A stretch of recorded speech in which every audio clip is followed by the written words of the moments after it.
गोड खायचं म्हटलं की वेगवेगळे पदार्थ आपण करून खात होतोच. वेगवेगळ्या प्रकारचे शिरा करतो, पण या पद्धतीने चणा डाळीच्या पिठापासून बनलेला शिरा एकदा नक्की करून पहा. चवीला अतिशय मस्त आणि करायला साधी सोपी रेसिपी आहे. चला तर मग रेसिपीला सुरुवात करूया. व्हिडिओमध्ये दाखवलेल्या वाटीने 3 वाटी इतकं बारीक दळलेलं बेसन पीठ घेतलेलं आहे. त्याचबरोबर इथे मी 1.5 वाटी इतकं तूप घेतलेलं आहे. तर तूप घेतल्यानंतर एकदाच टाकायचं नाही, बेसन पिठाला थोडं थोडं टप्प्याटप्प्याने टाकायचं. कारण बेसन पीठ सुरुवातीला पूर्ण तूप शोषून घेतो आणि जसजसं भाजतो तसतसं पूर्ण तूप बाजूला सुटतो. यासाठी एकदाच टाकायचं नाही. बेसन पीठ भाजते वेळेस अगदी कमी गॅसवर आपल्याला भाजायचं आहे, मोठा गॅस कुठेही करायचा नाही. बाकीच्या शिऱ्याच्या तुलनेमध्ये बेसन पीठ जे आहे बारीक दळलेलं असल्यामुळे लगेचच करपतो. त्यामुळे जेवढं जमेल तेवढं आपल्याला बारीक गॅसवर आपलं छान खमंग भाजून घ्यायचं आहे. तर सुरुवातीला हे तूप पूर्ण शोषून घेतलेलं आहे, तुम्ही बघू शकता. तर मी इथे 1.5 वाटी तूप घेतलेलं होतं, तेवढं सगळं तूप यामध्ये टाकून घेतलेलं आहे. तर या ठिकाणी तुम्ही बघू शकता पूर्ण तूप जे आहे हे बेसन पीठ शोषून घेतलेलं आहे, पण कोरडं नाही आहे. तर या पद्धतीनं झाल्यानंतर आपण तूप टाकणं बंद करायचं. तर या ठिकाणी आता आपण जसजसं भाजतो तसतसं यामधलं तूप बाजूला सुटतो. तर बेसन पीठ छान खमंग भाजलं की यामधलं तूप बाजूला सुटतो आणि याचा रंग चेंज होतो.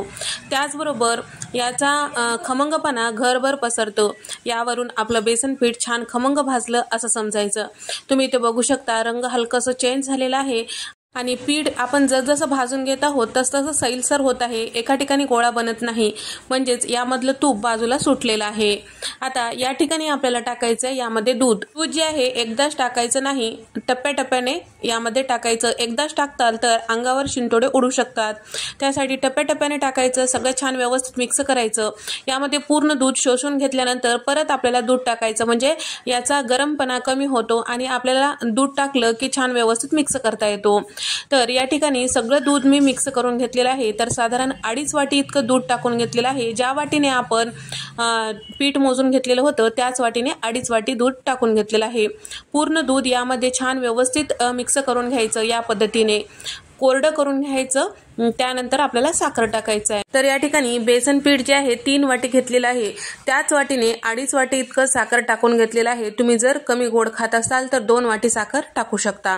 साखर टाकल्यानंतर आपल्याला सगळं छान व्यवस्थित मिक्स करायचं आहे. कुठेही गॅस मोठे करायचं नाही.